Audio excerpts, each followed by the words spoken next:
तो स्वागत है आप सभी का केमिस्ट्री सफ़र में। और आज की इस वीडियो में हम एक और महत्वपूर्ण प्रश्न पढ़ने वाले हैं। ये सभी प्रश्न जो मैं आपके YouTube पर अपलोड कर रहा हूँ आपके लिए, तो ये सारे प्रश्न बोर्ड एग्जाम में काफ़ी इंपॉर्टेंट हैं, काफ़ी बार पूछे गए हैं। और इसी श्रृंखला में आज हम एक और प्रश्न लेकर आए हैं और वो है हेनरी का नियम तथा इसके अनुप्रयोग लिखिए। ये देखिए मैंने लिख दिया UP board exam important questions. तो ये जो सीरीज चल रही है, ये सारी सीरीज देख लीजिए, आपको बहुत मदद मिलने वाली है, आपका एग्जाम निश्चित ही बहुत अच्छा होगा। तो चलिए अब देखते हैं हेनरी का नियम तथा इसके अनुप्रयोग अगर एग्जाम में आ जाए तो हमें कैसे लिखना है। ये हेनरी का नियम, सबसे पहले आप हेडिंग डालेंगे हेनरी का नियम। एक बार चेक कर लेता हूं सब कुछ आपको दिख रहा है कि नहीं। बिल्कुल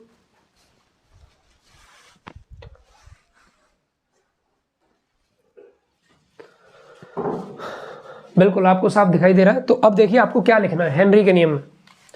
हेनरी ने, ये वैज्ञानिक है हेनरी, तो यहां पर लिखेंगे हेनरी ने सन 1803 ईस्वी में, सन 1803 ईस्वी में, सन 1803 ईस्वी में एक नियम प्रस्तुत किया था। एक नियम प्रस्तुत किया था। अच्छा, किस किस के बीच ये नियम प्रस्तुत किया गया भाई? गैस के और दाब के बीच। किसके बीच? गैस के और दाब के बीच एक संबंध बताया इन्होंने। तो हेनरी ने सन 1803 ईस्वी में एक नियम प्रस्तुत किया था। एक नियम प्रस्तुत किया था जिसे हेनरी का नियम कहते हैं। यह नियम गैस और दाब के बीच संबंध बताता है। यह नियम, आगे लिख लो, यह नियम गैस की मात्रा व दाब के बीच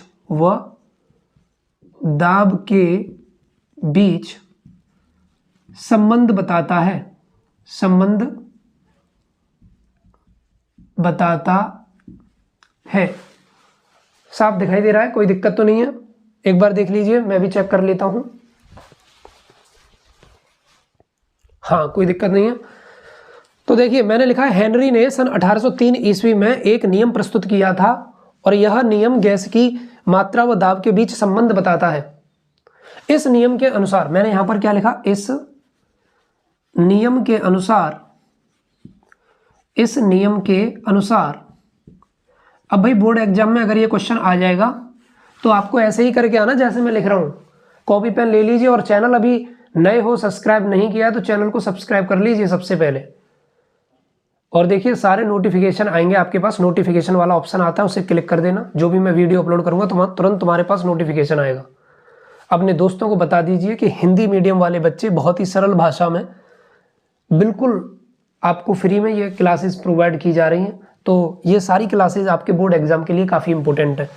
तो देखिए हेनरी ने सन 1803 ईस्वी में एक नियम प्रस्तुत किया था। यह नियम गैस की मात्रा व दाब के बीच संबंध बताता है। इस नियम के अनुसार, कॉमा लगाएंगे ऐसे करके, स्थिर ताप पर किसी विलायक में घुली हुई गैस की मात्रा, किसी विलायक में घुली हुई गैस की मात्रा, यही लिख दे रहा हूं, गैस की मात्रा, स्थिर ताप पर किसी विलायक में घुली हुई गैस की मात्रा साम्यावस्था पर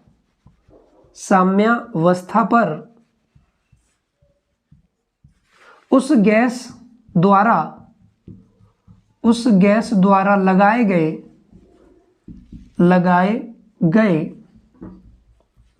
दाब के समानुपाती होती है। दाब के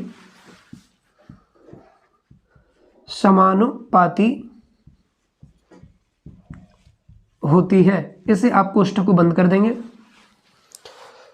स्थिर ताप पर किसी विलायक में घुली हुई गैस की मात्रा साम्यावस्था पर उस गैस द्वारा लगाए गए दाब के समानुपाती होती है। इससे ही हेनरी का नियम कहते हैं।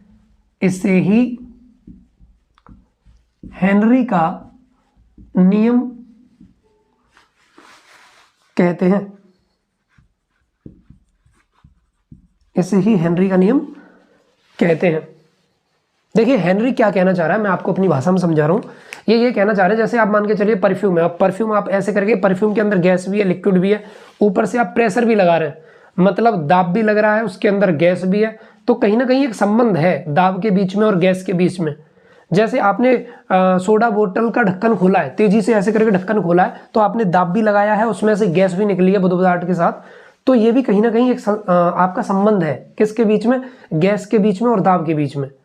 जैसे मैं सांस ले रहा हूँ, सांस छोड़ रहा हूँ ऐसे करके, तो सांस लेना छोड़ना, बीच में प्रेशर भी लग रहा है और गैस भी है, तो दाब और गैस के बीच संबंध हो रहा है। तो इन्होंने कुछ मात्रात्मक संबंध दिया था किसके बीच में, इन्होंने गैस की मात्रा और दाब के बीच में संबंध दिया था, और इसी आधार पर इन्होंने नियम बना दिया कि स्थिर ताप पर, कि ताप तो स्थिर है, किसी विलायक में घुली हुई गैस की मात्रा, मान लो कोई बड़ी मात्रा में विलायक है, उसमें गैस की मात्रा घुली हुई है, तो साम्य अवस्था, साम्य अवस्था क्या होती है, ये साम्य अवस्था, जैसे पानी को गर्म करते हैं और ऊपर से प्लेट रखते हैं तो बूंदें आ जाती हैं प्लेट पर, फिर जब वो बूंदें नीचे गिरने लगती हैं, एक अवस्था ऐसी आती है कि वो बूंदें नीचे गिरने लगती हैं, नीचे से पानी गर्म हो रहा है, ऊपर भाप जा रही है, वाष्प जा रही है, ऊपर से फिर बूंदें आ रही हैं, तो जो बीच की अवस्था होती है वही क्या होती है, साम्य अवस्था। तो साम्य अवस्था पर उस गैस द्वारा लगाए गए दाब के समानुपाती होती है, इसे ही हेनरी का नियम कहते हैं। तो ये आपका हो गया हेनरी का नियम, इस प्रकार आप बोर्ड एग्जाम में लिख के आएंगे। तो देखिए आप ऐसे लिख सकते हैं, गैस की मात्रा और दाब के बीच संबंध है, तो यहां पर लिखेंगे गैस की मात्रा प्रोपोर्शनल टू प्रेशर, यानी कि दाब। ये देखिए गैस की मात्रा प्रोपोर्शनल टू दाब। अगर आप कुछ नहीं याद कर पा रहे तो आप ये लिख लो कि हेनरी ने कहा था कि गैस की मात्रा दाब के समानुपाती होती है, इसे ही हेनरी का नियम कहते हैं। ये बड़ा सिंपल तरीका। अब गैस की मात्रा मैंने मान ली W, क्या मान ली मैंने, माना गैस की मात्रा W है और लगाया गया दाब P है, तो ये हो गया W प्रोपोर्शनल टू P, तो ये हो गया W बराबर KP। बोलो दिखाई दे रहा है कि नहीं, चेक करो एक बार। हाँ, W प्रोपोर्शनल टू P तक आपको दिखाई दे रहा है, ये W प्रोपोर्शनल टू P तक आपको दिखाई दे रहा है, तो W प्रोपोर्शनल P तक आप यहां पर लिख लीजिए ऐसे करके, W प्रोपोर्शनल टू P, और इसके बाद आप लिख लीजिए W बराबर KP। तो K बराबर यहां से क्या हो जाएगा, W अपॉन P, इसको आप ब्रैकेट में बंद कर लें ऐसे करके, इसको आप ब्रैकेट में बंद कर लें। यहां पर मैं बोल दे रहा हूं, आपको दिखाई नहीं देगा, मैं लिखूंगा तो मैं बोल दे रहा हूं, जहां W बराबर क्या है और P बराबर क्या है और K बराबर क्या है, ये लिख लो आप, मैं बोल दे रहा हूं। तो जहां W बराबर विलायक में घुली हुई गैस की मात्रा, W के बराबर में क्या लिख लेंगे आप, विलायक में घुली हुई गैस की मात्रा।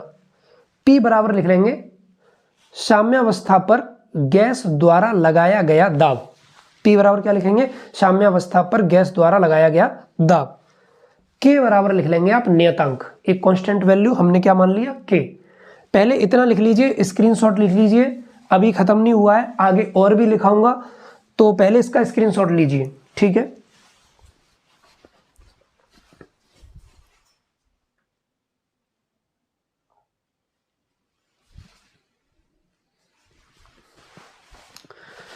चलिए तो अब बात करते हैं उससे आगे।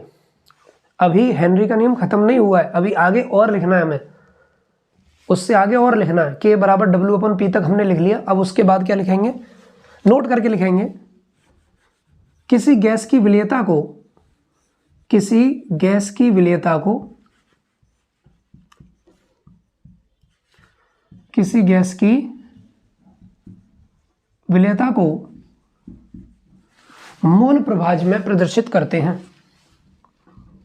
मोल प्रभाज में प्रदर्शित करते हैं, प्रदर्शित करते हैं, तो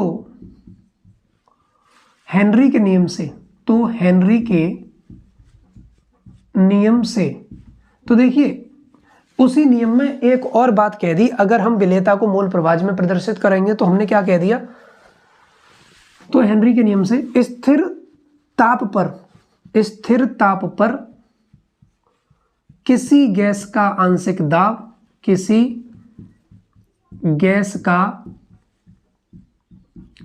आंशिक दाब, स्थिर ताप पर किसी गैस का आंशिक दाब विलयन के मूल प्रभाज के समानुपाती होता है, विलयन के मूल प्रभाज के समानुपाती होता है, समानुपाती होता है। तो आंशिक दाब ये रहा, आंशिक दाब ये P है और मूल प्रभाज आपका होता है X, तो P प्रोपोर्शनल टू X, यानी कि दाब समानुपाती है मूल प्रभाज के। ये दाब है, ये मूल प्रभाज है, तो P इक्वल टू KX और K के नीचे लिख ले रहा हूं H। ये हो गया हेनरी स्थिरांक। क्या हो गया? हेनरी स्थिरांक। तो मैंने यहां पर लिख दिया, तो KH बराबर P upon X, P upon X, KH बराबर P अपॉन X, इसको लिख लेंगे, कोई दिक्कत तो नहीं है। KH क्या है यहां पर? जहां KH बराबर दिख रहा है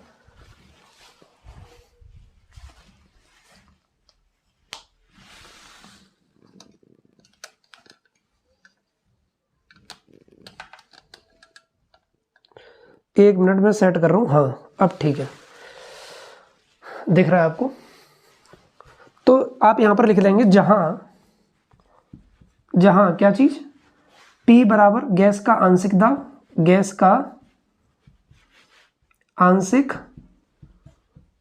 का आंशिक दाब, और आपका KH की बात करें, पहले X लिख लो, X इक्वल टू मूल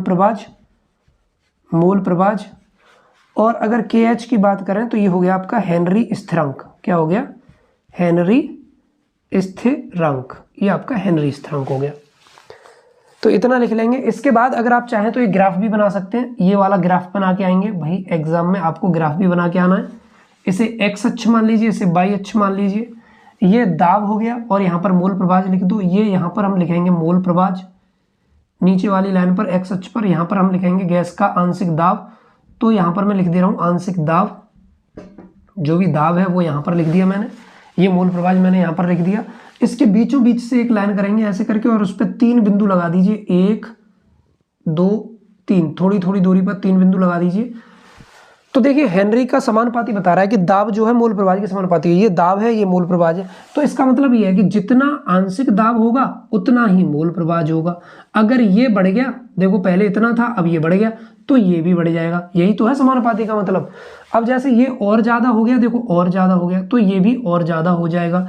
तो ये ग्राफ आप जरूर बोर्ड एग्जाम में बना के आएंगे, लेकिन आपको ये लाइन नहीं करनी है। ये लाइन तो बस मैं समझाने के लिए आपको बता रहा था कि ये एक दूसरे के प्रोपोर्शनल हैं, इसलिए ये बीचों बीच रेखा खींची गई है। तो देखिए अगर एग्जाम में आएगा तो नियम आप यहां तक लिख कर आएंगे। पहली बात तो यह है, आप इसका स्क्रीनशॉट ले लीजिए, ठीक है, यहां तक आपको लिखना है, तब ये कंप्लीट होगा। अब हम इसके बाद पढ़ेंगे हेनरी के नियम के अनुप्रयोग। इन्होंने क्या एप्लीकेशन दिए हैं अपने नियम के, तो वो एप्लीकेशन पढ़ेंगे। तो चलिए जल्दी से स्क्रीनशॉट लीजिए और बता दीजिए जल्दी से कमेंट में कि आपको समझ में आ गया है। ये हेनरी का नियम है, बहुत ही आसान तरीके से मैंने बता दिया, यहां तक लिख के आना पड़ेगा पूरा, है ना। चलिए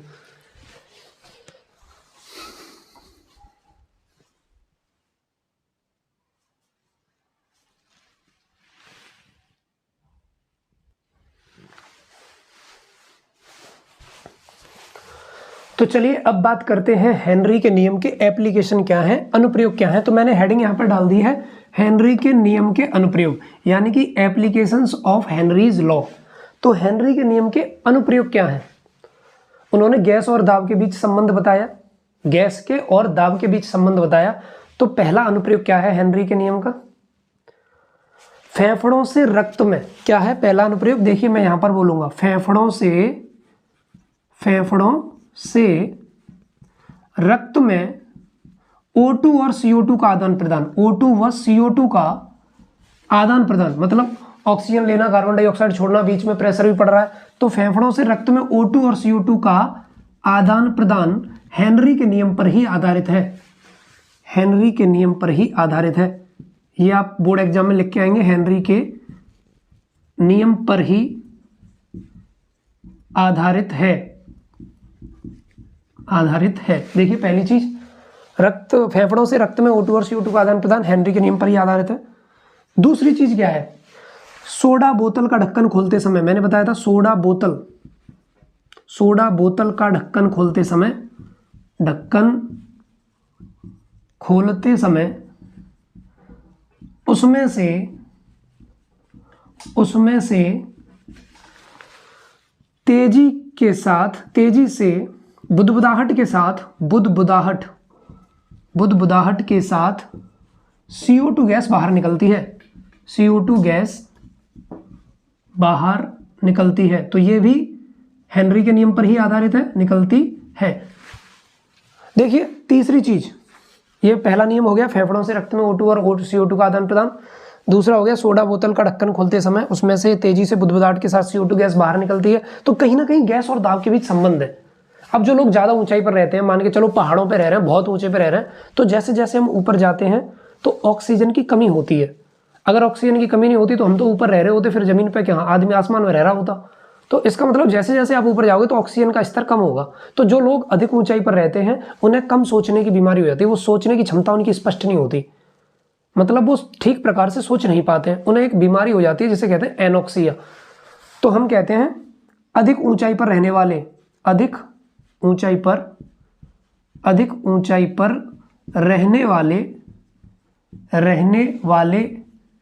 व्यक्तियों में ऑक्सीजन की कमी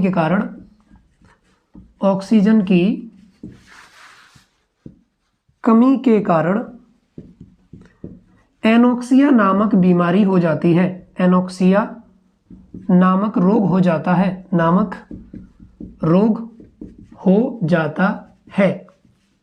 एनोक्सिया नामक रोग हो जाता है। चेक करिए, लिखिए।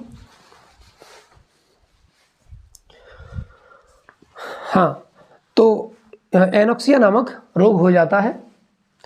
तो इस रोग में क्या होता है, आप चाहें तो लिख सकते हैं, इस रोग में व्यक्ति के सोचने की क्षमता कम हो जाती है। व्यक्ति के सोचने की क्षमता जो है वो क्या हो जाती है, कम हो जाती है, वो ठीक प्रकार से सोच नहीं पाता है। अच्छा, अब चौथा पॉइंट जो है आपको मैं बोल दे रहा हूं वो आप लिख लीजिए। तो चौथे पॉइंट में आप लिखेंगे कि जैसे गोताखोर मान लीजिए गहरे समुद्र में जा रहा है, तो जब वो ज्यादा गहराई में चला जाएगा तो वो एक सिलेंडर ले जाता है जिसमें हीलियम और नाइट्रोजन का मिश्रण होता है। तो ज्यादा गहरे समुद्र में नाइट्रोजन के बुलबुले उसके खून में बन जाते हैं, जिनको हम कहते हैं बैंड्स, है ना।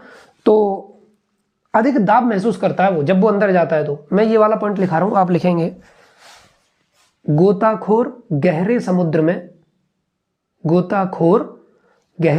आप नंबर 4 डाल के लिखिए, मैं बोल रहा हूं गोताखोर गहरे समुद्र में अधिक दाब महसूस करता है, इसलिए वह अपने साथ ऑक्सीजन सिलेंडर का प्रयोग करता है। अधिक गहराई पर उसके रक्त में नाइट्रोजन के बुलबुले बनने लगते हैं। नाइट्रोजन गैस उसके अंदर प्रवेश करती है थोड़ी थोड़ी सिलेंडर में से, तो नाइट्रोजन गैस उसके अंदर आ रही है। तो अधिक गहराई पर उसके रक्त में नाइट्रोजन के बुलबुले बनने लगते हैं, जिन्हें बैंड्स कहते हैं। इससे उनके शरीर में ऐंठन हो जाती है, क्या हो जाती है, ऐंठन हो जाते हैं। तो यह भी हेनरी के नियम पर ही आधारित है। बोलो, आपने लिख लिया। तो ये हेनरी के अनुप्रयोग भी मैंने आपको करा दिए, हेनरी का नियम भी करा दिया। बोर्ड के एग्जाम है, मैं भी डेली वीडियो अपलोड कर रहा हूं आपके लिए, और उम्मीद करता हूं कि आप मेरी सारी वीडियो देख रहे हैं, लिख भी रहे हैं, और सिंपल वे में, सरल भाषा में मैं आपको लिखवा रहा हूं, ताकि आपको किसी प्रकार की एग्जाम टाइम पर दिक्कत ना हो। तो वीडियो अपने दोस्तों के साथ शेयर करिए, और जो भी आपके मित्र हैं उनको बताइए केमिस्ट्री सफ़र के बारे में। बहुत ही आसान भाषा में केमिस्ट्री में यहाँ पर बता रहा हूँ। बहुत ही जल्दी CBSE बोर्ड की लेक्चर भी हम इस पर डालेंगे, है ना, तो उन बच्चों को भी दिक्कत नहीं होगी। ये हिंदी मीडियम वाले बच्चों के मैं क्वेश्चंस डाल रहा हूँ, यूपी बोर्ड वाले बच्चों के क्वेश्चन डाल रहा हूँ, ताकि आपको दिक्कत ना हो। चलिए मिलते हैं नेक्स्ट वीडियो में, धन्यवाद।